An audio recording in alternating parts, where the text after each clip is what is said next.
What if it doesn't work out? What if I'm not good enough? God, I can't take it anymore. I should have just stayed home. They like me. Sometimes I wish it feels like the whole world is collapsing in. What if she doesn't like me back? Why am I like this? Sometimes I just wish I can't take it anymore. It feels like the whole world is collapsing in. Sometimes I wish I didn't have to deal with everything. There's no way they like me. Sometimes I wish I didn't have to deal with everything.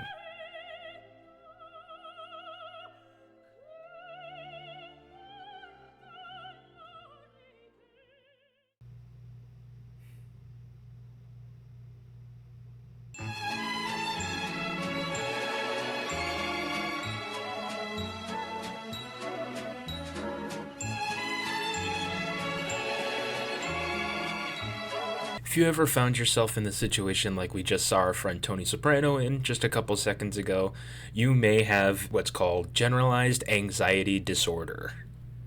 Generalized anxiety disorder is a disorder in which individuals feel excessive worry about everyday life. As of right now, the DSM-5 lists its criteria as the presence of excessive anxiety and worry about a variety of topics, events, or activities. The worry is experienced as very challenging to control, and both adults and children may easily shift from one topic to another. The anxiety and worry are accompanied by at least 3 of the following physical or cognitive symptoms: edginess or restlessness, tiring easily, impaired concentration, being irritable, increased muscle aches or soreness, and difficulty sleeping. According to the World Health Organization, as of at least 2023, around 4% of the global population, nearly 303 million people, currently suffer from generalized anxiety disorder.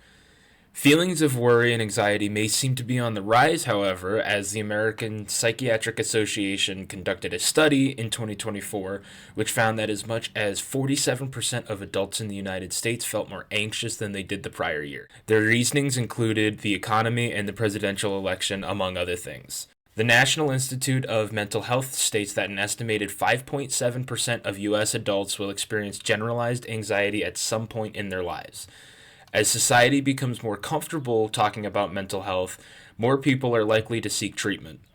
In 2024, about 24% of adults say they talked to a mental health professional in the past year, with people in the age group of 18 to 34 being twice as likely to seek help as people 50 or older.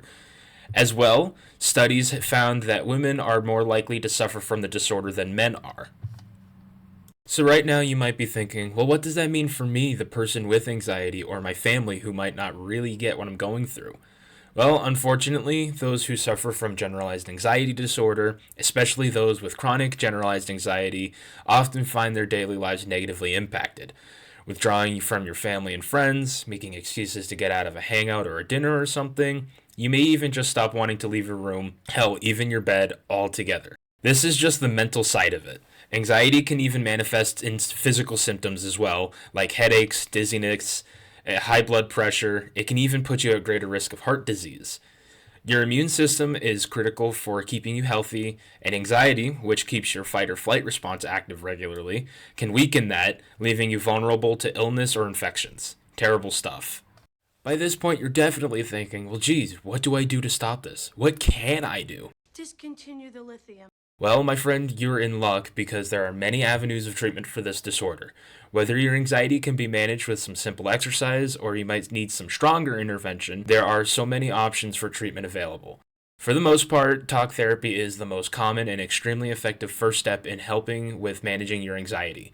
Doctors will normally also prescribe selective serotonin reuptake inhibitors, or SSRIs, to balance serotonin production in your brain. Be very vigilant about these, though, as they can have adverse side effects like a lowered sex drive, vomiting and nausea, or even insomnia. If the potential side effects from SSRIs sound too risky to you, you may benefit from getting some good exercise regularly. Studies show that regular exercise can actually reduce anxiety by nearly 25%. Personally, meds didn't really work out very great for me. At first, they did in fact bring me back to a quote-unquote base level, so to speak, but after a little while it made me start feeling like I wasn't myself anymore. These days, I walk every day at work, and in my experience, this has been the single most beneficial thing I've ever done for my mental health, along with attending talk therapy. So, I work as a security guard actually at the school that I go to right now, and I work like an 8-hour shift, making sure that all the doors are locked up and stuff after everyone's gone. And needless to say, it's a lot of walking, which has been really awesome for my mental health.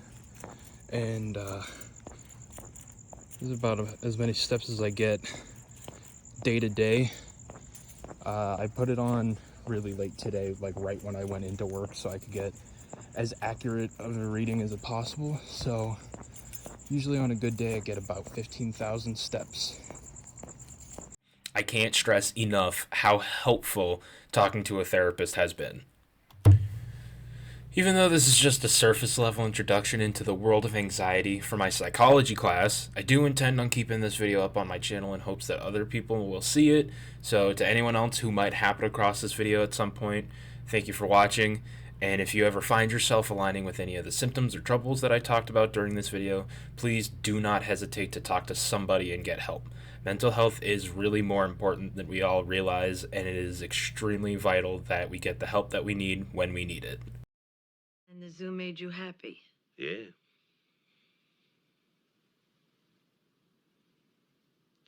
I think a lot of it's because of you, too. Put a lot of time into me. Now it's paying off.